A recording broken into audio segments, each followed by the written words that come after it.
Okay. I got that this meeting is being recorded, so I'm assuming it's being recorded. So yeah, here we go. Right, let's get my screen share up and running again.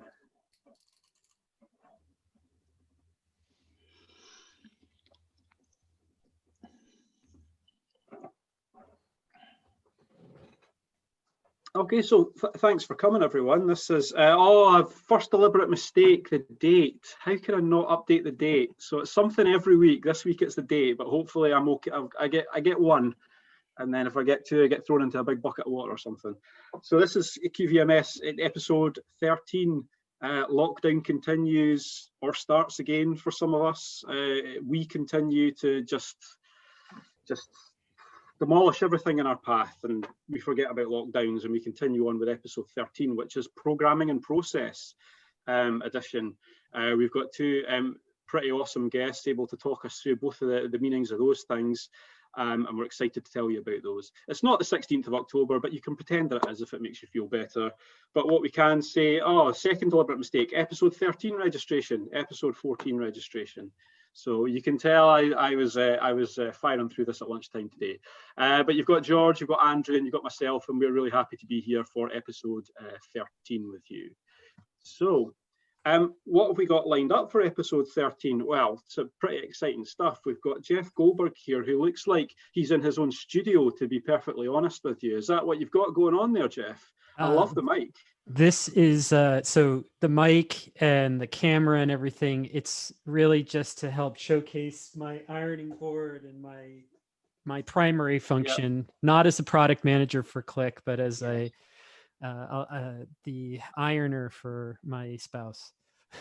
I think I know what you're talking about, and I definitely did not clear a clothes horse worth of washing from behind me before this call started. I definitely did not do that. So I totally get where you're coming from there. It's great to have you here, Jeff. I think you're going to take us through the kind of latest and greatest of APIs at Qlik. So we're really excited to hear about that, and hopefully your Nebula is playing ball now as well. We'll try and give you enough time to make that happen. So it's great to have Jeff here, and we've got Constantin. Constantin, please help me with your name. I always try to look it up with the little button on LinkedIn for people who have done it, but I haven't had time to check yours yet. So please give me the pronunciation, just so I'm good. It's Wehmschulte. Wehmschulte. Okay. Yeah, exactly. Nice. Very good. Nice. And Constantin, you're here to talk to us about process mining. I believe you had a pretty good call with my two lovely colleagues here earlier in the week as well. So thank you for doing that. Yeah, it blew me away. I'm looking forward to that one. Thank you guys so much for the invitation. Looking really forward to that. You're welcome. You're welcome. Then we'll just have a bit of a wrap up and have a chat about our next meetup, and we might drip feed some of our own slightly future looking plans into the remit as well if we have time. So thank you very much for coming and presenting for us, guys. We really appreciate it. So who's hosting you? Well, if you're a regular with our episodes, then you'll know who's hosting you. But very quickly, my name is Brian Boudin. I'm a Qlik luminary for 5 years now, and I'm also the managing director of DataGlow IT. I also seem to have another full-time job, which is QVMS co-director with my wonderful colleagues George Beaton and Andrew McIlrick. So George, I'll hand it over to you for a bit to say hello and what your feelings are about today. Thank you very much. Well, it's number 13. You know, number 13 is unlucky for some. Well, I don't think that's for us. I think the 13th show in this juggernaut keeps getting better and better. This one has something for everybody. I think I'm really looking forward to finding out about the APIs and the new things that are coming through there, Jeff. So can't wait for that session. And I think for the business users as well, we've got something good for them. The little sneak peek that Constantin gave Andrew and myself last week really blew me away. It pushes the boundaries of what's possible with Qlik, and I think we're going to have some people that are pretty impressed and maybe inspired as well this one. So thanks both to our speakers, and yeah, bring it on. Can't wait. Over to you, Andrew. Thanks, George. Just checking I'm not on mute. No, I'm not on mute. Yeah, thanks everyone for dialing in. Obviously, it's been a turbulent week, especially if you live in the US. So whether you're a fan of Fox News or CNN, whatever your political allegiances are, hopefully you'll find today's session is a bit like a good distraction from events that are unwinding in the States just now. So lots to look forward to the next 90 minutes. I think your guys are right. There's only one reason to wake up on a Friday morning, and it's not the US election, it's to be here. So there's the bold claim that we make, and we're sticking with it. That dovetails just beautifully onto our kind of our episode 12 recap. Really monster episode 12. We were really lucky to have Rob O'Neill and Jenny Woods representing two different parts of the NHS, I guess, and fantastic to see Rob's command centre and the work that they're doing with Data Robot and predictive analytics with Qlik. And how it's making a difference on the day-to-day as well. And speaking of that, Jenny Woods was here to talk about how the NHS are applying analytics when looking at COVID modelling and how things are going to get better or worse or stay the same during winter. It's all very prevalent now that a lot of us are back down in some kind of lockdown, so it was great to have Rob and Jenny there and a very, very topical and high-powered set of presentations. We also had Josh Good, pretty much a friend of the show now. Josh has been on the show about 3 or 4 times, one way or another, whether he's been presenting or supposed to be presenting. But it was great to see his kind of recent highlights from QlikSense and the enthusiasm that Josh showed for the new default theme, which is Sense Horizon. It almost feels like we need to get Josh back on again to wax lyrical about the Horizon theme, because he was really excited about that. But there's also some great other recent highlights like Qlik data transfer and lots of other things that are happening in Qlik as well. So if that floats your boat and you've not seen it yet, QVMS EP12 rec. I have reliably tested the link, so it should work. If one of you chaps could pop that into the chat as well, that would be much appreciated. So we usually take out a few minutes to say thank you to, I usually take out a few minutes to say thank you to our luminary colleagues at Qlik, Carolyn, Gillian and Shelley. Without them, we wouldn't be here. They really hold down the fort on the meetup and the luminary programs. And it's fantastic to have their continued support and their continued Zoom resources and planning capability as well. So thank you so much to Carolyn, Gillian and Shelley. I think for those luminaries on the call, we're all extremely excited that the 19th of November, 17th is coming along very soon. Annual luminary virtual meetup. Some of us have got boxes we're very excited about, but not allowed to open when that date comes along. But it's great to have Carolyn and Gillian and Shelley support as well. Thank you, guys. So without further ado, I guess that kind of gets the introductory stuff out of the way. So I'm going to throw it over to Jeff. So Jeff, this is a bit of a mix and match of what I find on LinkedIn and me just calling you the API king. So you better not let us down, obviously. I'm hoping that Nebula is playing ball and all that kind of thing. I certainly am working with a few people at the moment who will be very interested to hear what's happening on the Nebula front. So Jeff, I'll throw it over to you. Yep. Thanks very much, Brian, and everyone. It's so wonderful to be here. I'm going to go ahead and share this screen, and I'll click this, and then you're going to see one thing for a second, and then can you see my screen okay? Yeah, we got you. You see API first, right? API first, yeah. Okay, great. So, so just a little bit of background for folks that don't know me. I am Jeff Goldberg. I'm a product manager at Qlik. I used to work at Qlik as a pre-sales architect as part of the OEM team, and then part of the America's Enterprise Architects team from 2013 to 2017. And in that time, I spent a lot of time playing with the APIs, doing a lot of integration and focusing a lot on security and helping customers integrate Qlik into the platform. And I was thrilled to get the opportunity to come back after a 2-year sabbatical with another company in January to take the reins of the API and platform integration capabilities as we are continue our push forward into software as a service.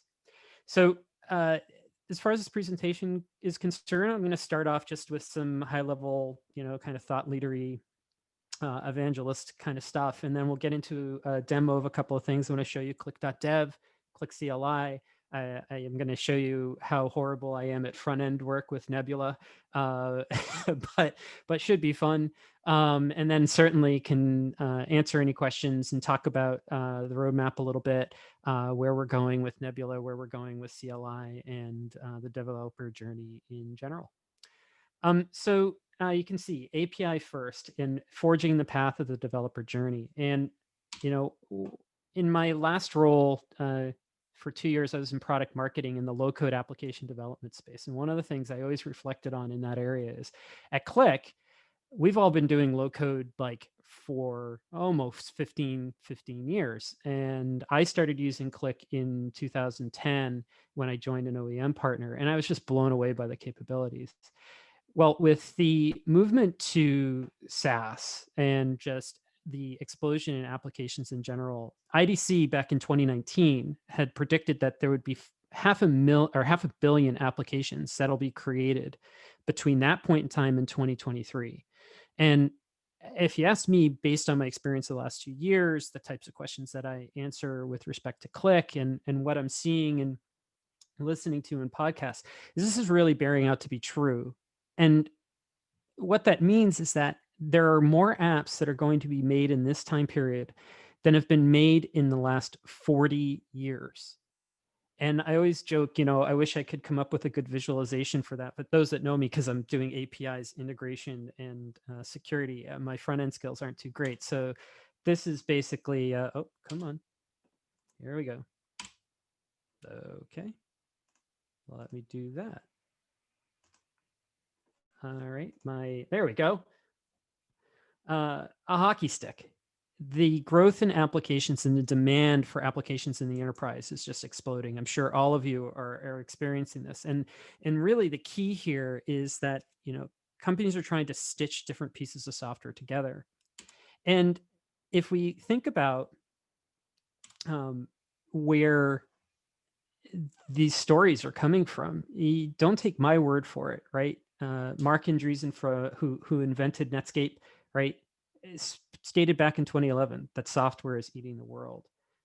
Jay Krebs from Confluent, who used to be part of LinkedIn, who's basically commercialized Kafka and event streaming, right? I think this quote is just so powerful. It's totally true that businesses are now being defined in software. So it's not just about using applications, it's about really tying them directly into your processes and making them really kind of, as I like to put it, he's getting right to the heart of what digital transformation is all about. It's not just about buying more apps or building more apps, but it's about digitizing those processes and making them whole cloth what your business is about.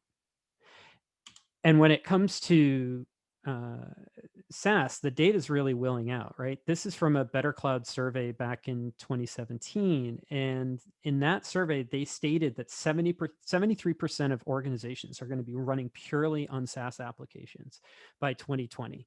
And that's a huge number. And if we look at that growth from 2015 to 2017, and it's just, growing more and more. And I see it at Qlik. Everything we do is a SaaS application and requires some form of integration into it. And that's why integrations become such an important concern as it relates to the types of purchases in software that people are making. And this is where APIs become critical to helping solve those problems. So what is it got to do with APIs? Well, if Jay is right and every company is software, if that company is not moving rapidly to adopt new technologies and patterns like microservices, cloud software, and moving beyond conventional graphic user interfaces, then that company is losing an existential battle to continue operating in the world, right? And so we need to come up with different ways to help stitch these different services together. And the idea and what people are looking for as they're buying software now is that they want less product and they want more capability integration. So it's not necessarily staying inside of the four walls of an intended client, let's say, although that's important for certain aspects of what you do in a platform. It's how you take that data, how you take that information, in our case, analytics, and put that where users are working, right? So when you think about brands that are out there that have capitalized on the API economy, you look at Twilio, Shopify, Auth0, Stripe, even Slack, we're interacting with these applications in new ways. We're starting to take the leap from stitching together through visual workflows, although that is actually something that's happening in the low code industry now. But we're learning to code so that we can send text messages through Twilio, so that we can add our own storefronts into Shopify and customize them, so that we can accept payments in just a couple of lines of code through our websites. This is amazing power that's being driven, and the ability to through such a few lines of code be able to express so much is a huge time saver for developers and for people who are trying to stand up businesses. But it's also creating some fundamental shifts in product and software development, right? So when you look at Qlik in particular, business users drive our experience, and they're the delivery mechanism today for feedback to product managers and for people like yourselves who are building applications, right? And so you take those requirements and you begin to build your solution based on the business user's point of view. But I'd have to argue that that's kind of shallow in a way, because those requirements, they only take into account one type of end user. So when they hit the design phase, the core functionality or the primary use case gets prioritized, and then you're designing or you're building or you're coding around a user interface. And what happens next is, found this gentleman, CTO, Guy Levin, he says, a lot of companies, they start with building web or mobile applications, and only then as a side project, they build an API for third-party companies or for integration purposes, and they see it as two separate channels. And the problem with that is that it ends up making it really hard for you to take your product or take what you do, which is the interface of that API, and actually expand it to new use cases. And there's an author, Joyce Lynn, I found an article on Medium. She writes, and I think she might work for Postman, right? She continues the thought, because when the requirements hit the developer and they articulate the core functionality versus the interface and the approach that they can take, it takes a slow turn. And what happens is the functionality desired for another form factor or experience type, well, when it comes time to implement that interface, the core service is mostly done. So it's the thing that drives the implementation of the API. It's the same kind of story, right?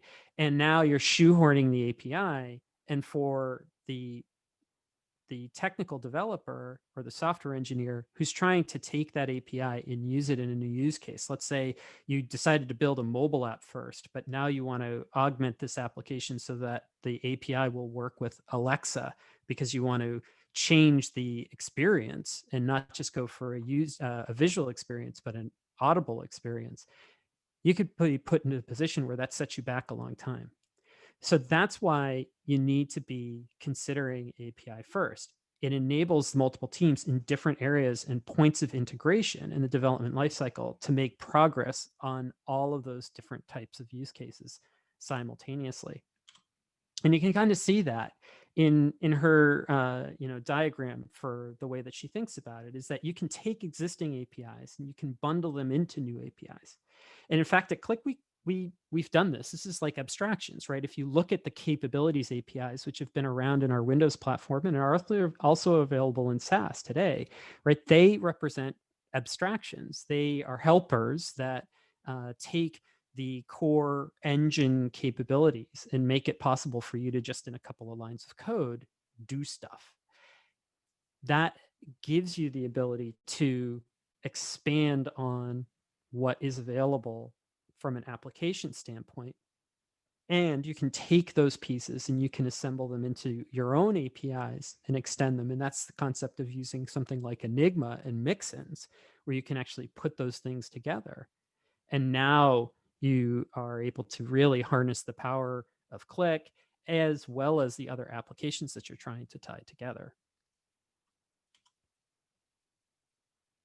So, you know, I think for me, and this is more of a personal story, and what I've seen is over the years, and especially with QlikSense and the APIs that came out with it a number of years ago, our roles have changed, right? We started off as being very graphically focused, building out these beautiful dashboards. But as time has gone on and the requirements have changed, our needs have changed. And this is where APIs make such a difference, because as developers now, not just as BI developers, but as whole cloth developers and self-taught coders, we want to code enhancements. We want to build tools that help extend the platforms that we use. We want to make lives easier for ourselves and for others so that we can go spend more time doing the things that we want to be doing. And then in addition to that, there's been expansion into other areas. And so the pressure and the need for us to learn to code has grown considerably, especially if you're involved in the world of data science and AI and machine learning. You know, Python's become your best friend, or R has become your best friend, because you need that to help drive additional value through the analytics that you're working on. In order to be able to support all of that, you need to have APIs that are public and stable and that you can count on, especially from the platform. So what about Qlik, right? And what about our API first philosophy? Well, we did an amazing job with the Windows platform, where when we first released it, we had a whole set of APIs available that customers could start to use and to extend the platform through visualization extensions and to hook into the repository service API. And there was so much energy and movement towards making the platform better. And it was great. And personally, I enjoyed it. And I know a lot of people that are on this call were able to make a difference and to, you know, transform their roles, their lives, their jobs as a result of it in a variety of different ways. And what we want to be able to do is we want to be able to continue that into the cloud. But as I come back to Qlik, I think one of the things that I always saw that was missing, and I wanted to address when I was at Qlik, and now that I'm in the role of product manager, is the enablement. I want to make it easier for people who don't know Qlik and easier for people who do know Qlik to get ramped up and started down this integration path. Because more and more, as I said earlier, we're going to have to be stitching applications together, these SaaS applications that we have together, in order to build the different kinds of experiences that our customers are asking us to make.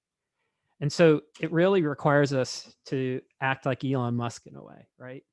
This guy is a genius. He's a mad genius. But one of the things that he does that's just so awesome is his ability to basically come back to boil things down to first principles. And that's exactly what we've spent the past year doing, is taking a look and taking stock of what we've done in the past 5 years. You know, we look at Branch and we look at the developer platform and we look at Qlik Core and we look at all of these things that we've done, and we asked ourselves, okay, what did we do right? What did we do wrong? Where do we need to take this next? Who's our target? What do we want to try to do? And for me, it all starts with sharing more information with the community and providing you with the enablement that you need in order for you to find solutions to the problems that you have. And so what we've done in 2020 is a lot. First, we made a commitment internally to rebuild our governance machinery. And by doing so, that enabled the API governance team to provide specifications and guidelines to our own R&D organization to help build public and stable APIs that are useful to you and our customers right from the get-go. And we continue to refine those guidelines based on new requirements as well as new information that we get, so that we can go ahead and provide you with tooling and those baseline interfaces that make it easy for you to connect with Qlik. In addition to that, we've made a concerted effort to provide a new way for you to access that information. And that's where Qlik.dev comes into play. If you haven't been to Qlik.dev yet, I think you'll see that what we're trying to do and the experience that we're trying to create there is very similar to those companies that I listed off earlier, like Twilio and Shopify. We're taking the way that they're handling their API first approach in enablement and in documentation and applying that to our own robust set of APIs. And then we're changing around the way that you can access them. We released Qlik CLI in May, and I'm going to play with that in just a minute and show you how you can move an application from Windows to the cloud. And then we're releasing on Tuesday a new API and developer changelog. And this is going to effectively replace the API Insights application that you've probably used for years now. And this is going to give you a tremendous amount of functionality and information, so you know when APIs are being introduced, when they're being deprecated, and also when there's new blogs and new tutorials out there that you can use. Lastly, and then I'll get into the demo, is I made a concerted effort to rework our support policy so that we acknowledge and begin to officially support our first party open source libraries. So libraries like Enigma.js and Go and Nebula and Qlik CLI. These are things that our R&D organization builds, and we do support them. And what we want to do is we want to give our customers, as well as you, the ability to have a path to get support if something isn't working the way that you expect it to in these libraries. So let's do some demos. I'm gonna hit escape real quick, and I'll start with Qlik CLI. So Qlik CLI is really something that we wanted to model basically off of AWS CLI and some of the other popular command line interfaces that are available for different DevOps type use cases. And you can start off just simply by typing Qlik, and it will give you a whole list of different commands that you can go through. Now, when we first released this in May, it was available for our SaaS platform. And as we continue to release new APIs in our management suite, you can see that they're added here. But one of the big developments over the last couple of weeks is we actually introduced support for Windows Qlik Repository Service API. So now you can go in and you can type Qlik QRS, and now you have access to a number of different commands that are available inside of a Windows server. So in this case, what I'm going to do is I'm going to take an app that's on a Windows server, and I'm going to move it over to cloud. So first off, just to show that there's nothing up my sleeve, let me do this. And let me go here, and let me go to here, and I have this CNP demo space, and you can see inside of SaaS I don't have this space. And if I come back to Qlik to the CLI, and I type Qlik QRS app ls, and I type in this insecure flag because I'm using JWT to connect, and so I'm using a private cert. Oh, I missed a step. First, what I want to do is I want to set my context to use my Windows server. And then I can go ahead and I can add that. And then I see that I have this application, consumer sales. And so what I want to do is I want to move that consumer sales app into my cloud environment. Now, what I've done is I've written a couple of scripts. Let me pull it up. I have a script here that I've written in Bash. And if we take a look at this, it's going to use my local Win context. And then it's going to take that application just by calling a Qlik QRS app export. And what I can do is I'm going to create that file and I'm going to store it on my local machine as a QVF. And then I'm going to change my context to my server. And then I'll call an import command, which will move that to the server. So what I'll do here is I'll just go like this, and I'm going to type ./ or sh ./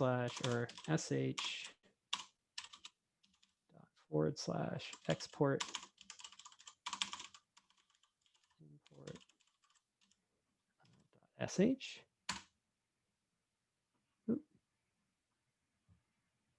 Okay.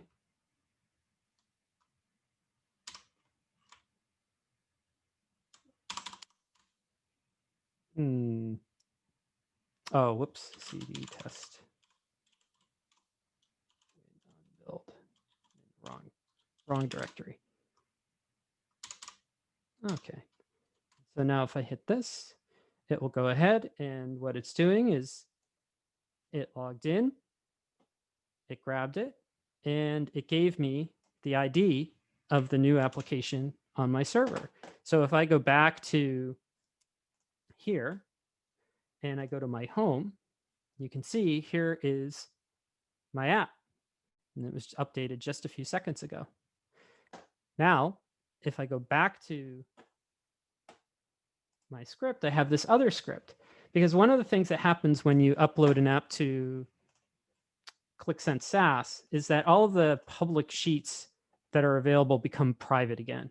And the reason why they become private is that the users aren't necessarily different. And so what we want to do is we want to basically publish this to a space, and we want to make these sheets public.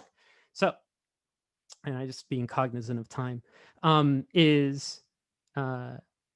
go ahead and I'll hit this, and I'll go to sheet IDs, and I'm going to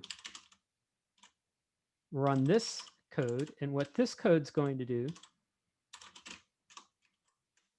by passing in the ID is it's going to actually take that application, it's going to publish those sheets, and then it's going to publish that to the space, the CMP demo space, so people can start using it. So I'll hit enter here, and what you're going to see over on this screen is you can see that the script is running, and it's actually moving those applications over. And then if I go back to my hub and I refresh, and I go to my CMP demo space, you can see my app is now there.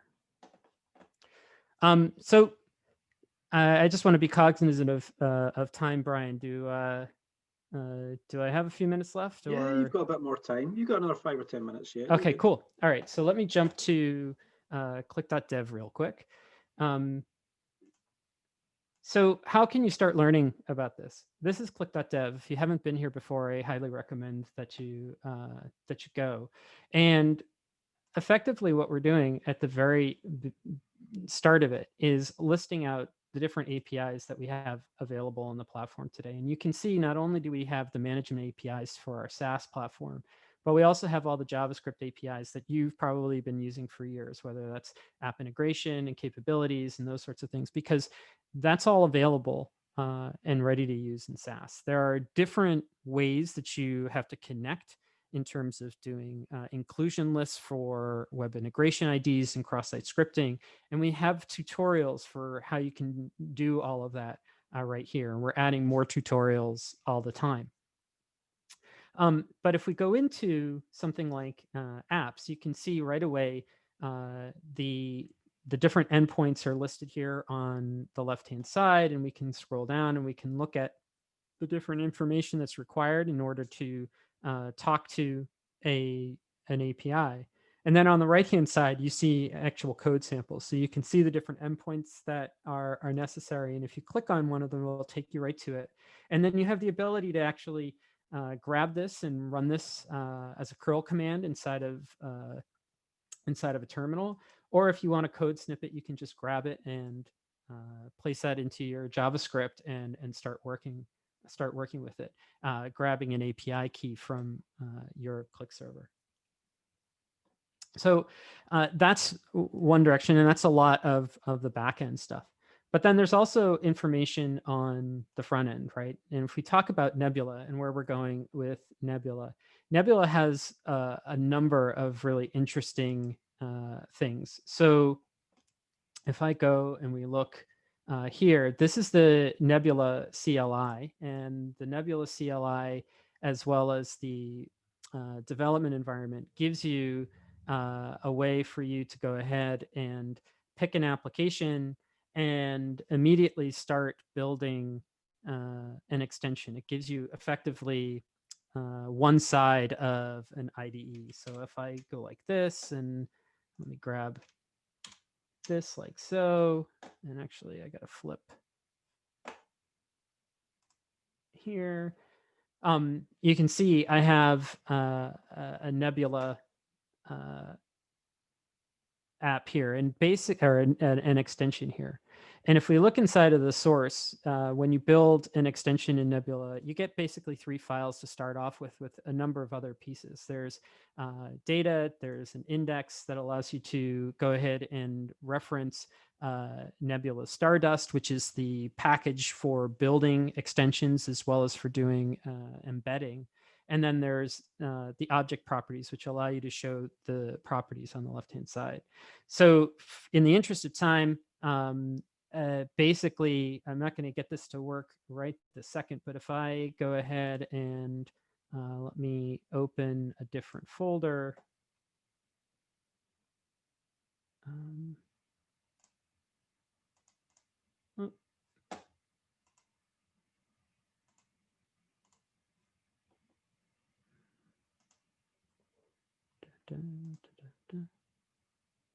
There we go.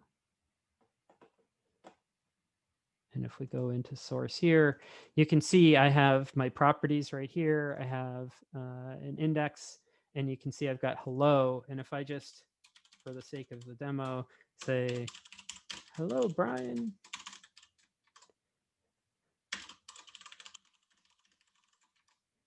And I save that, the IDE will go ahead and update on a or maybe not. I think maybe because I closed it. Well,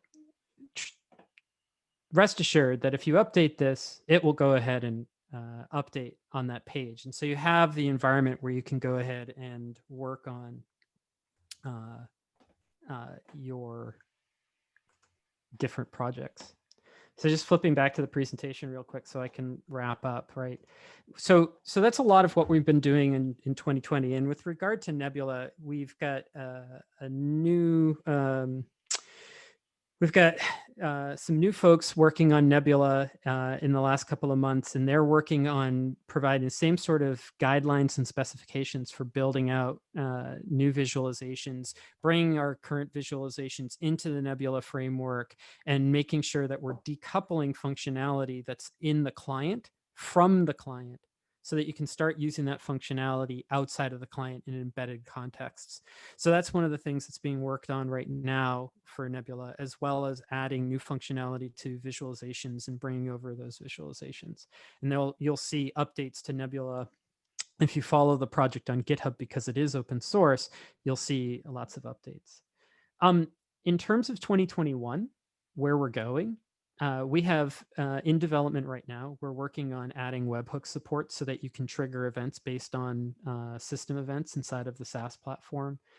OAuth 2 is a really big topic for me personally in terms of being able to help support a new generation of extensions and extensibility within the SaaS platform.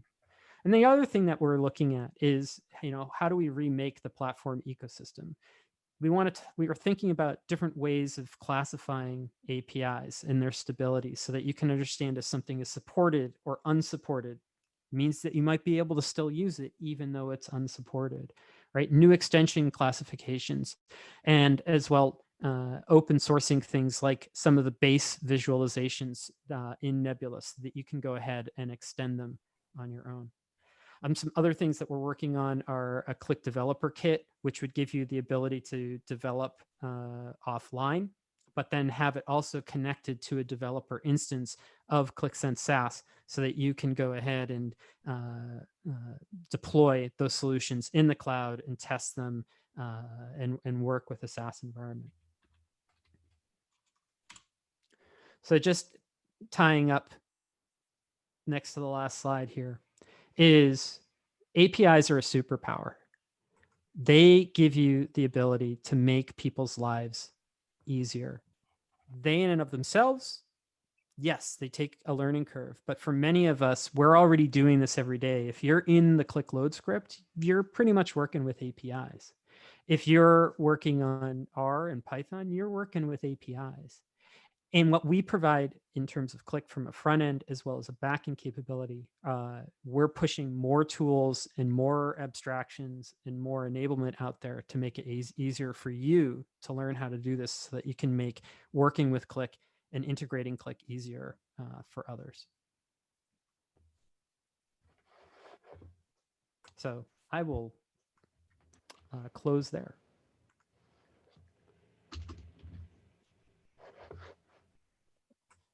That was great, Jeff. That was really cool. I'm sure Andrew and George have been scanning the very busy chat panel that's been scrolling past you that you may or may not have had open at the time. I have not. You're too busy trying to avoid a Mun's moment there, right? So yeah. Yeah. Andrew, do you have anything for Jeff there out of the chat? Yeah, I'm going to ignore the last question or the last comment from Martin Mailer. I'll let you discuss that one in private after the show. There's been a few good questions have come in. Joe Warburton, thankfully, he stepped in and answered the question about Nebula is available now, basically. Yes. Yep. Yep. So Nebula is 1.0 today. We released it 1.0 earlier this year, and you know it is not parity functionality with the capabilities API today. Let me make that clear. But what I'll say is this: we are actively working towards getting there. And we're also actively, like I said, to me, this is about enablement first. And so things like Picasso, which have a need to become a 1.0 version so that we can get the documentation out there and get you to a place where you can start working with that and really starting to customize the different powerful capabilities within the visualization extensions through Picasso and Nebula together is a high priority. Okay, thank you. There's a couple of technical questions we'll come to in a second. Ewan was asking earlier on, you had a slide that showed the Qlik REST API guidelines. Are you able to share these, any of the slide content to us, and we can send it out as part of our... I'm happy to supply these slides to you with respect to the REST API guidelines themselves. I'm very interested in finding a way for us to publicize our REST API guidelines so that you have the ability to understand the way that we approach API design, and also understand what we require our R&D organization to do in order to make their APIs tip top. I will say that the inspirations, and I can share this in other notes, is the inspiration for our guidelines are largely rooted with Google as well as a number of other vendors. So I'll find those out and I'll be able to share those. Okay, thank you. Two quick technical questions. This might be too complicated or too technical for a few of us. Mark's asking about the use effect hook from Nebula not clashing with the same from React. I don't know if you understand that question. And Adrian's asking about return error codes, like is available from Postman. Yep. So with respect to Nebula and use effect, I am not the best person to answer that question, but if you're seeing that issue, then my recommendation is to definitely post an issue on GitHub with respect to that, and identify what you're experiencing. Nebula is a very active repository right now. In no small part because at Qlik we're doing a lot of work in order to like I said, decouple our dependency on client so that we can do a much better job of embedding, and as well so that we're becoming more of an embedded customer of our own stuff. If you notice what's going on in the SaaS platform with alerting and with conversational analytics and with chart monitoring in the hub, we're bringing more and more of our content out of the application, and the application client itself is really taking on the role of development environment for building analytical applications so that you can surface those insights or surface that experience elsewhere. And then as far as the Postman return error codes, certainly for the REST APIs, you can run these REST APIs in Postman, and you can see what the return codes are. And the return codes are also in the API reference themselves in Qlik.dev, so you can see what the different return codes are for those management APIs. Good stuff. I see Ryan's answered the question there about the hook as well. There was an earlier question about running reloads from QlikSense scripts and email notifications.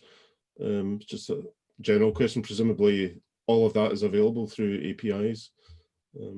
So I'm sorry, can you ask? Yeah, there's a way at the start. Can't remember who asked the question, George. There was a question about sending out email notifications using Google Drive. Oh, yes. This is possibility to use APIs to do the reloads rather than running sense reload scripts. So you can definitely use the APIs to do reloads, and whether or not you're using you're in Windows or you're in QlikSense SaaS, there are APIs that are available where you can set task execution and just kind of do reloads as you see fit. Absolutely. But I think another thing to think about, and I didn't, I'll touch on it a little bit now, but there'll definitely be more of it in the next couple of months. But our acquisition of Blender, I think, will act as a game changer with respect to how you go about triggering these types of events, where you're not necessarily having to use the load script to do things like send messages to Teams and Slack or to send emails out, because the platform, that app integration platform in and of itself provides all of that functionality out of the box. What we need to do is get our APIs into that framework or into that experience, and that's what we're working on right now. Great stuff. Thanks for answering the questions. I think I'll pass back to Brian. Sure. Thanks, Andrew. I appreciate that. And I think the one thing that caught my eye about that, Jeff, was I mentioned during the last a couple of episodes ago when we had Mike Tarallo on talking about Qlik data transfer, or it was Josh, I think, talking about data transfer. I noticed that there's an API for that already. So I think we're really seeing the gap closing between pieces of functionality coming out and availability of APIs. As someone who wrote about 7 extensions in QlikSense back in the day, you had to wait a long time for that stuff to be propagated out, and that gap seems to be closing now, which seems to, I would say, helps to open up that world to a lot more people a lot more quickly. So is this a kind of a trend that we can start to see with new APIs that are coming from Qlik, tied with new functionality specifically? Yes. So it's our goal to basically release a public and stable API along with every piece of functionality that we come out with. If we're designing our APIs in the appropriate way, the user experience that you're getting, let's say in the client, is just one option for how you would go about leveraging that capability. And that's a testimony to some of what I talked about earlier, and what, you know, the developer platform team, Johan Björning, Andre Hansen, Helene Renier, Jonas Horstrom, Amanda Goldberg, that whole group, IHEM Asmay, who I'm sure many of you know, and more, have done such a great job putting together a great set of results from the dreams and ambitions that we have for developer platforms. So we're really excited, and yeah, we've set the stage so that you do see that. And just to touch on it a little bit more, you talked about Qlik data transfer and the API for that. That API is coming public before the end of this year. Data Connections just gave the go ahead for that this morning. So, and the nice thing is being in the software as a service world, we don't have to wait for February. We can do it now. And I think that that's one of the really awesome things that we're trying to push with the developer platform, is that whole release when ready approach. And that's why we've got the changelog, so that if you're keeping an eye on the changelog is going to be a fun place to hang out on the regular. No, that's excellent to see, and thanks for answering that in detail, Jeff. And I think I speak for Andrew and George to say thank you for coming on, and especially for your ironing board background and your amazing microphone. We love that. We love that. Yep. And for being brave enough to do a live demo. Yes, absolutely. Yeah, there's a lot of interest in your ironing board as well. Yes. Great job, You should Jeff. ask Well next time you have Josh on, because he's a friend of the meetup. You should ask him to come down to my basement. He'll show you. He's only a couple of clicks away. And again, in the same way that George said that I had a dodgy comment earlier, I would say that classifies as exactly the same thing. So we'll swiftly move on. Thanks very much, Jeff. That was great. Thank you so much. My pleasure. Thank Yes. you. Thank you. Okay, so sorry, Martin, I didn't do this for you deliberately. It just happened to be there. Bislip Finance Report. Thank you for a free demo. Yeah, there you go. There you go. So we negotiated the Q&A for Jeff pretty good, and given Martin a bit of exposure as well. So, but our second main act here today is Constantin Wehmschulte, who again I probably twisted that a bit too much. See, when you're Scottish, these things happen. But yeah, Constantin spent a bit of time with George and Andrew already, just so kind of preparing for the session. I'm really interested to hear a bit more about process mining, Constantin. So without further ado, I'm aware of time, so I'll throw it over to you to say hello. Yeah, thank you guys. Thank you, Brian, for inviting me, and happy to be here. And yeah, I will use the time to introduce this kind of new topic to you all. And for that, I'm sharing my screen. I hope you can see it now. So my name is Constantin. I'm working for Merwerk, another complicated word like Wehmschulte, for nearly 10 years now. And we are a Qlik partner in Germany. And when we started working with Qlik together, we are huge fans of Qlik and the possibilities that the Qlik engine offers to us and our customers. But a couple of years ago, we saw this new topic of process mining. And today I will introduce to you what that means. Mining seems to be complicated. Process often is also something complicated. And I will show you how easy it is to do real process model discovering within QlikSense, as we have built a solution natively on QlikSense to provide real process mining capabilities. And the important thing is, it's not a simple extension that you can just throw into a Qlik app and then you have a kind of a process flow.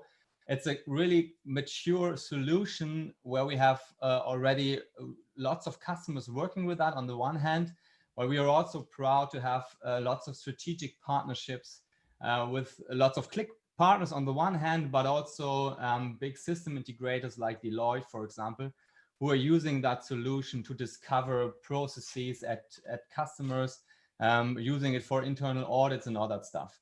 And yeah, I will show you what process mining is, and therefore I have prepared a couple of slides. What's the idea behind process mining and what are the benefits? But of course, I will also explain how it technically works, because when you are used to QlikSense, it's really, really easy. You can do it with just a couple of hours coaching by your own and enhance even existing QlikSense applications with this totally new perspective on the data. And the idea of process mining is that when you think about larger organizations or even smaller ones, everywhere we have business processes, or we have even other kind of processes running in IT systems. And these processes are normally modeled in a kind of process model, but that's a real manual way, a real costly way to create that kind of models. And they are not connected to the data. So that means when processes are changing, people are interacting in a different way. It's a lot of effort to update these kind of process model. And the illusion is often that the processes are running in that kind of way, but in reality, they are running in the way we see on the right side. Yeah? And that's what we are doing with process mining. So we are using digital footsteps, for example, event logs in IT systems, to reconstruct the process models automatically. Yeah? So, and that means in detail, when you have an IT system running where your processes are executed, for example, SAP, Oracle, Salesforce, even individual workflow systems, we can collect the relevant information out of these different systems and bring them in a simple table that we call event log. So in this example, we have a so-called purchase or procurement to pay process. So it's a standard purchasing process that happens at nearly any customer. Yeah? So the process, for example, starts in the supplier relationship management, where a shopping cart is created, then a creation of the purchase order happens. We record goods, we receive an invoice, the invoice is approved, it is paid, and in between there are even more steps that happen, for example, changing events or additional events that might be relevant for the process. And what we do is we collect the events from these different source systems and we bring them in this simple table. And this table is really, really important for you now, because it's a really simple table and it's everything that you need to do process mining. So what you see here is that we need a case ID, and this case ID is a unique identifier that reflects our process instance. So in this purchasing process, it's the purchase order item number, yeah, like the purchase order item you have in an SAP system or in any other system. It could even be a workflow ID or a Jira ticket ID, whatever you mean. Yeah. Then we need the activity type, meaning what has happened in this process, like the creation of the purchase order item, the received order confirmation, and so on and so on. And the third column that we need, and that is mandatory, is this one. So we need to know when has this happened, meaning we need to have the timestamp when this activity has been executed. And when you have these three informations, this timestamp, the activity type, and the case ID, we can automatically reconstruct the whole process model, how the processes are running in your system. So that means what you see here on the left side has nothing to do with modeling of processes. We don't have to enter the activities. We don't have to create a model. We can automatically create these process models out of this simple table. So that means when you have this table available from any source system, from any kind of IT-based process, we automatically reconstruct the process model. And let's have a look on the example. So in this purchase order item 45007002223, position 1, these activities happened. Yeah, and when we draw that in a simple process visualization like this one here, we can clearly see how the process is running. But in reality, we have way more than only one variant. So when we highlight, for example, 3 different variants, we can directly see that it's complicated to understand how are these different variants running in the system. Yeah? And that's really simple. And now what we are doing is that we create the model automatically out of this table. And that means we can directly see what is the most common process variant. When we are happy, it's the happy path and it's the way how the process should run, but sometimes it's not, but it's definitely the most frequent process variant. We can also see the deviations in the process. So where do processes deviate from the happy path? But we can also see the bottlenecks inside, meaning where are my processes stuck and where do I lose time in my processes? And at the end, we can visualize the whole end-to-end process model with all the deviations inside, and that's called spaghetti diagram, okay? And that's basically the idea of process mining. And before I go into the live demo, I just want to give you a couple of examples what our customers are doing with that solution, because that's really mind-blowing. Because when I started with process mining, I already only thought about typical business processes like purchasing, order to cash, production systems, and all that stuff. But in reality, you can really use any kind of IT-based process data and visualize it and analyze it within our solution. Yeah. So Siemens Healthineers, for example, is using it to identify how computer tomographs are scanning patients in hospitals. So how the hospital people are working with the computer tomographs, and they are using it to optimize the software on the one hand, but also to increase the performance of the scanning processes. The migration authorities in Norway are using it to manage the refugee registration process for the whole migration management, where different institutes and public authorities are involved, like police and all that stuff. Yeah. Philips, for example, are using it to understand the customer journey. So how are customers interacting with the web shops and the web platforms to understand where the channel, for example, doesn't work so well, and where the checkout process might have some issues. Yeah. So, and there are lots of examples how customers are using that tool. And the founder of process mining, he is an academic person. He said that process mining is for processes, the same thing like Excel is for data. And I would say like Qlik is for data. So using process mining means you can understand and discover all the process relevant data automatically. And this is my last slide before we go into the live demo. What I want to highlight is that our solution is natively built on QlikSense. So that means everything that we offer and everything that is visualized here can be used natively in QlikSense without additional servers, without server-side extensions.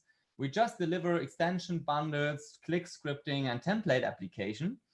And that means when you have this event log available that I have shown in the beginning, we can deliver you a template application where lots of questions are already answered in regards to process performances, for example. But on the other hand, we also have pre-built business content packages that can be used to automatically deploy the event log generation on systems like SAP, Oracle, Salesforce, and so on and so on. So that means you don't even have to extract the data manually with your own ETR tools. We can bring you quick start templates to directly jump in the process analytics without doing the whole ETL by your own. Yeah? And there are many more things that we offer, like automated root cause analysis to discover which attributes are the root causes for the process deviations. We have an award-winning conformance checking algorithms that allows us to compare target models with as-is process models automatically to measure the process conformance or the happy path fitness. Yeah? And as these are really lots of features, I will switch to my live demo now to highlight some of the capabilities that we offer. We don't have time to show all the things, and it's a really comprehensive solution, but I just want to highlight a couple of things so that you get to know how easy it is to work with it. Yeah, so therefore, I'll switch to my demo environment here. So it's a QlikSense SaaS platform I have available, but it's of course also working with QlikSense Windows on premise, wherever you want to use it. And what I will show you right now is our template application that is filled with the event log that I have shown before in the PowerPoint. Yeah, so that means all of the sheets that you can see here are available when you load the simple event log table in our template application. Yeah? And we will start with the process mining dashboard. And the first important information I want to give you before we focus on the process on the right side, of course, but the first information that I want to give you is that the results of our process mining algorithms can, of course, also be used in normal QlikSense visualizations. So I give you an example. I mean, calculating the number of purchase order items is no rocket science, but of course, it's a result of the process mining algorithms to know how many processes do we have in this application. But the second KPI is much more interesting, as we see how many process variants do we have used to execute these 135,000 processes. Yeah, so that means my organization needs 7,000 different process variants to execute one single purchasing process at the end. Yeah, and that's really a lot. Yeah. We also see, of course, lead time calculations. So what's the average lead time an organization needs to execute this process in an end-to-end process? But we also can discover what's the automation rate. So how many process steps have been executed in an automated way. So, but now we will focus, of course, on the process visualization on the right side. And what we see here, and as you see it here in the top, is that we are showing the top 10 process variants, and they are covering 75% of our total cases. Yeah, and that's not a bad number. But we see that we have different variants running in our system, and we see even sub-processes. And we could, for example, even collapse and expand these sub-processes. But what I want to show you is when we start filtering, as you are used to in QlikSense, the whole process model calculation is connected with the associative engine of Qlik. And now, I hope you have seen it, we have recalculated the process model automatically based on the filtering on the product class of metals. Yeah? And now we see a new process model. But we can interactively use that process visualization to drill through the different process variants. So let's have a look on the most common process variant.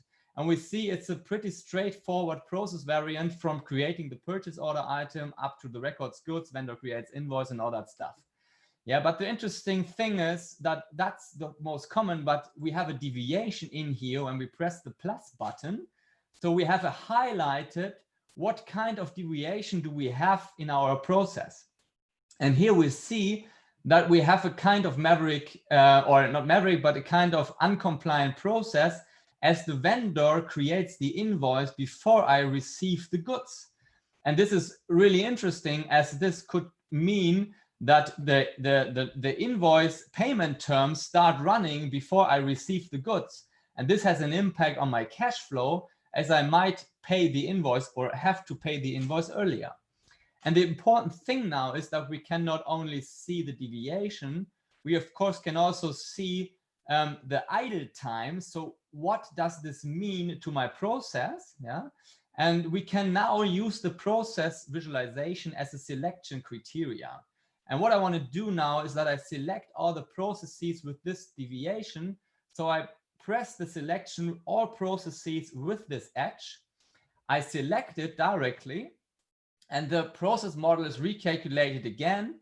And when we go back to the top 10 process variants, we see the most 10 process variants with this kind of deviation inside. And the nice thing is, of course, that we can add as many filters as we like.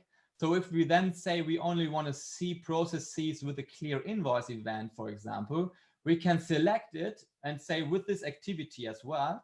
And you see that all the selections are executed by the QlikSense engine, by the associative engine. So we don't do any calculations externally. We don't do any kind of client-based JavaScript-based calculation. So it's calculated from the Qlik engine.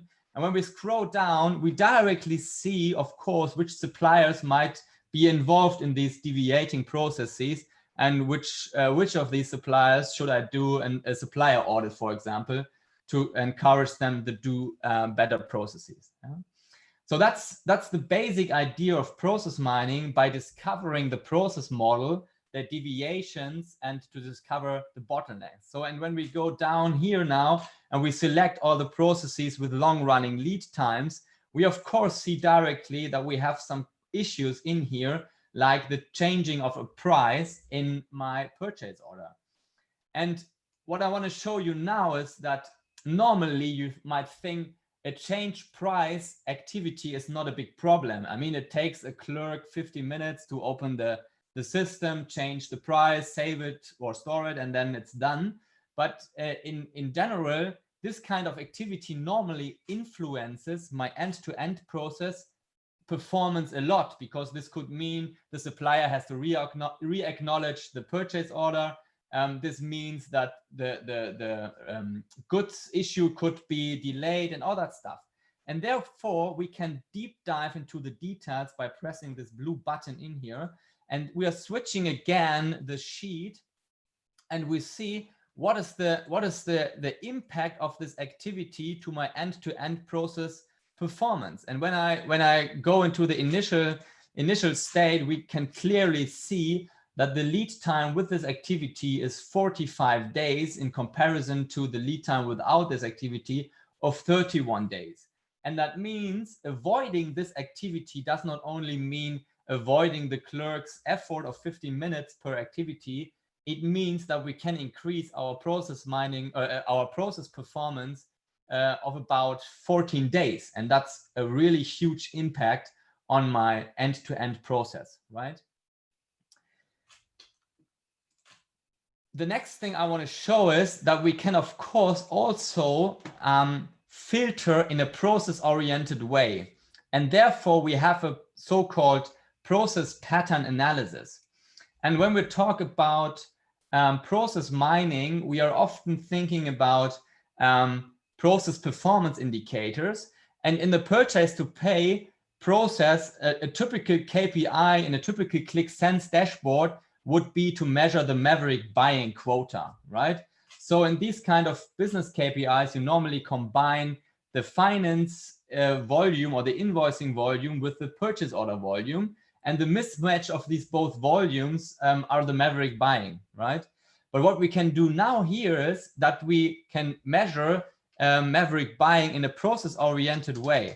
And what I do now is that I create a process pattern query, and I will filter for all the processes that start with a vendor who creates the invoice before I create the purchase order item.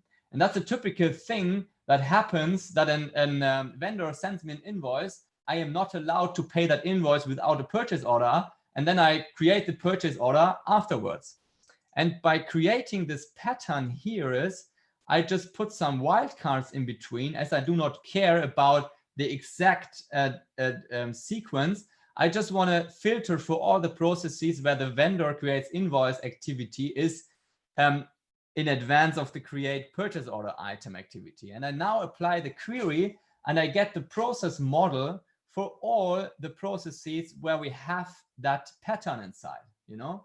And that's a real powerful capability to discover incompliant processes or heavy process deviations. And of course, I can now use my associative engine, as you all know, to see which suppliers are involved in Maverick buying a lot. And we directly see that the Lego GmbH supplier is one of the root causes for this incompliant process.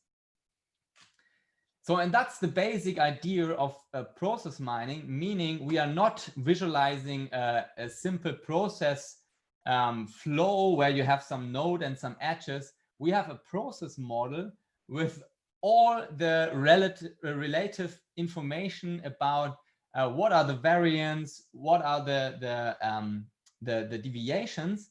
And my last thing I want to point out in this demo is that we are able to measure the conformance between target models and the as-is models. And what we did here is that we have loaded SAP best practice models in this application, like we have them in an R3 system, in an S4HANA system, or having them with an SRM system. and our algorithms calculate the average happy path fitness over all these process models. And we can easily highlight the deviations from these models. And you see it here. I've selected now the SAP R3 data process model. So, and we see the highlighted process focused in the middle, and all the deviations are highlighted in a different color. So we can even visualize where do my processes deviate from the target models to support organizations in enhancing their process governance. Yeah? And that was now only a few things that we offer with this solution. As I already mentioned, there's lots of stuff inside. But now I think you might asking yourself, how complicated is it to deploy that kind of solution in your own Qlik environment? And the good answer, it's really, really easy, especially if you are a Qlik developer or if you have Qlik knowledge. And all you have to do to get that running on your system is to upload the extension bundle, to import the template application, and set a data connection so that we can access the mining algorithms, which are based in QVS files. Yeah? So 3 things you have to import on your QlikSense installation. And then you have 2 options how we deploy it. The simplest way is to just load this kind of event log when you have it already within in our template application. So you just have to replace the load statement inside, and then you are done, and the full-blown template application is ready to use. Yeah, so you can use the whole application that I have shown before. Okay, not the target models, but everything else, by using this simple table. But the second option is that our process mining algorithms are executed, and they can store the results in QVD files, and you can connect the QVD files in your existing QlikSense applications to enhance existing applications with these process visualizations and all the capabilities I have shown before. Yeah? This is a use case, for example, that Philips does a lot, as they have lots of applications already running. Yeah? But both ways are really simple, especially when you are a Qlik developer already. So this is my last slide, and then we can start with the Q&A. I hope that I have, or that you have seen that with process mining, you can discover real processes, check the compliance of processes, uncover and quantify deviations, find root causes for process variants, find bottlenecks, find root causes for delays. We can even predict process outcomes and how processes might evolve in future. If you want to see that, this is also a Qlik-based. I can show that in a separate meeting, but yeah, it's a really great thing, we believe, and it helps our customers a lot. And if you want to see more, if you are interested in partnering or using it by your own, just reach out to me. We are really, really happy to provide you with all the information you need. And everything can be found on our website, npm-processmining.com. So far, thank you, guys. Thank you, Constantin. That was fantastic. It always amazes me what can be done with Qlik. But that's one of the best visualizations I've seen in a while. Sorry, Martin, if you're still online. But, that was really good. Could you tell me who would be which department, which part of a business would be the biggest users of this? And tell me, is it sort of one-off projects they use for optimization, or would they use this on an ongoing basis? Yeah, a very good question. So the first part, normally this is a topic that is more related to digitalization, transformation, and process organization related functions in organizations. It depends a little bit on the organizational size. So some companies have dedicated process organizations, some are more function oriented, but normally the right buying center are people who are involved in process performance, who are responsible for business processes and all that stuff. Sometimes the BI guys should be involved in that as well normally, but they are unfortunately not, as the process models are not data driven in history. Yeah? So it's a good way to connect these people, as the BI guys can help a lot the process guys to discover this in a data-driven approach. And in regards to your second questions, so we have both things at our customers, but normally you start with an optimization project, and then you transform it to a continuous process monitoring application that allows you to monitor the KPIs, the process performance indicators. You can, of course, or customers normally set alerts even on the process performance indicators to get notified when processes start deviating or bottlenecks occur or whatever. Okay, thank you very much for that. I'll go to the some of the questions here. Eduardo is asking the activity end stamp. Yeah. Do you need that to be loaded, or is it calculated in the PM model? Yeah, so it's an optional thing. If you have it, then it's nice because you can calculate the difference between working time and idle time. But if you don't have it, it's not a problem, because the idle time that I have shown before on the edges can be calculated just with the start timestamp. But of course, we can calculate it in the data model if we have some working times. If you don't have the information, we just use the same timestamp as the start one. So the working time is 0, but yeah, it's not mandatory, so just an optional thing. Yeah. Okay, thank you. Francesco is asking, when you filter the different processes, the data reloads all the time, or is it stored in the QVDs? I'm not. So when we filter in the front end, like I did, it's calculated in the data model of the QlikSense application. So we are not consuming on the fly QVDs or something like that. So the whole information that is needed when filtering the processes is available in the Qlik data model. Yeah, we have use cases with ODAC, for example, but that's a more advanced use case. Okay, understood. I think that's leading into how often does this have to reload? What are the reload frequencies on this? Yeah, so it depends on the use case. When we are talking about normal business processes, it's often enough to reload them on a daily basis. Yeah, but we have some use cases in logistics, for example, where we have customers that reload the data every 5 to 10 minutes with a delta load, and yeah, then it's near real time, of course. It depends on the use case. Okay, thank you. And I'm going to finish up with one from Joe. And Joe's asking, beyond the typical use cases like manufacturing, for example, what are the most unique or most interesting use cases you have seen? That's a good question. I mean, the Siemens Healthineers IoT use case is a really mind-blowing use case, honestly. And there was lots of awareness in the process mining community as this is really unique and special. There's another use case I saw at a customer, and he used it to understand how customers are changing contracts at different partners. So let me explain a little bit more. It was a telecommunication provider. He had lots of shops, like 5,000 shops, and they wanted to see how the customer is switching between these shops because they have special special incentives to switch contracts, and they used it to visualize how the customers had a customer journey between these kind of shops. Yeah, and that was really interesting as well. Yeah, that was one kindly interesting. Yeah. Awesome, thank you very much. Well, just conscious of time, we're nearly at the half hour. Andrew, do you have any other questions you want to add, or should we hand this over to Brian just to wrap up? No, not really a question, but Constantin, if you're happy to share your slide deck and your demo links with us, we can put them on our website alongside Jeff's ones from earlier as well. Sure. Thank you.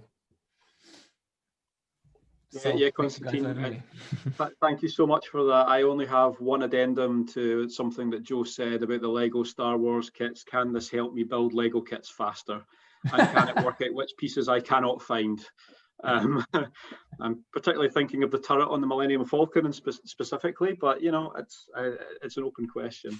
I think you see so many, the use cases that you listed were so interesting and varied on there that it's really great to see how it's really good seeing like non-standard visualizations that give that kind of value in QlikSense as well. And the fact that the app is there and it's not too taxing a setup seems like something that is going to be very helpful for a lot of people. So thank you very much for that, Constantin. That was really good. Thank you. Thank you. Okay. Well, that was pretty cool all round. So let's see if we can just wrap this up here. Okay, so thank you, Constantin, for going through the QA there. That was really great. And obviously, if you have more questions for your presenters, we're happy to kind of pass those out or to answer them by proxy, whatever works for you guys. So I suppose just to let people get on with their Friday morning / afternoon now, and to find out if Pennsylvania is real or not, then we'll get on to our next virtual meetup. So we're down to every 3 weeks now. But this is we're still serving us quite well, I think. Hopefully I've updated all these correctly, but we're running to episode 14 the next time around. And I did remember to update BST to GMT at least, so that's something. So that's going to be on the 27th, Friday the 27th of November.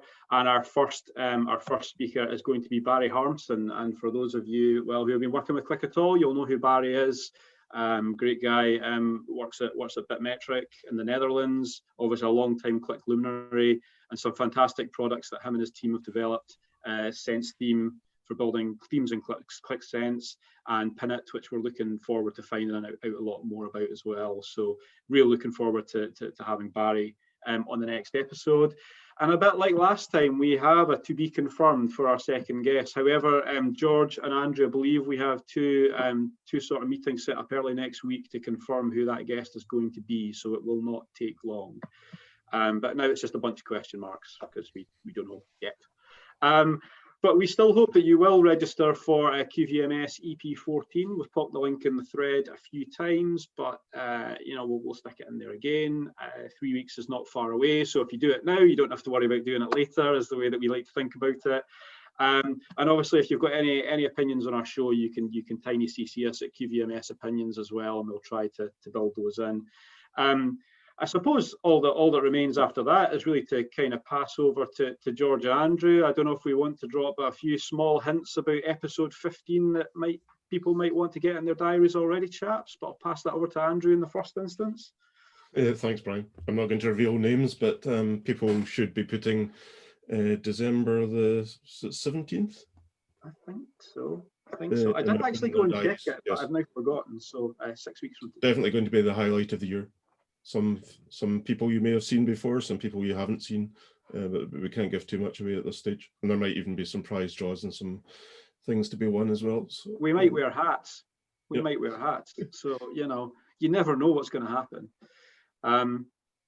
Yeah, thanks very much, Andrew. George, any closing comments there?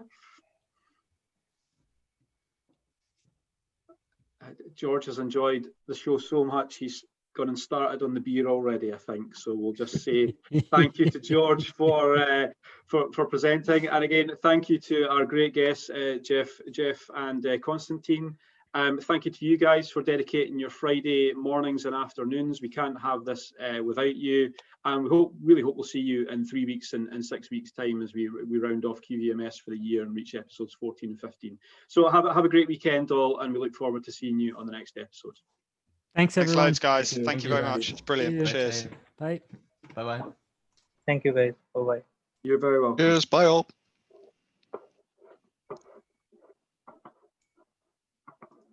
stop recording, Brian. Yeah.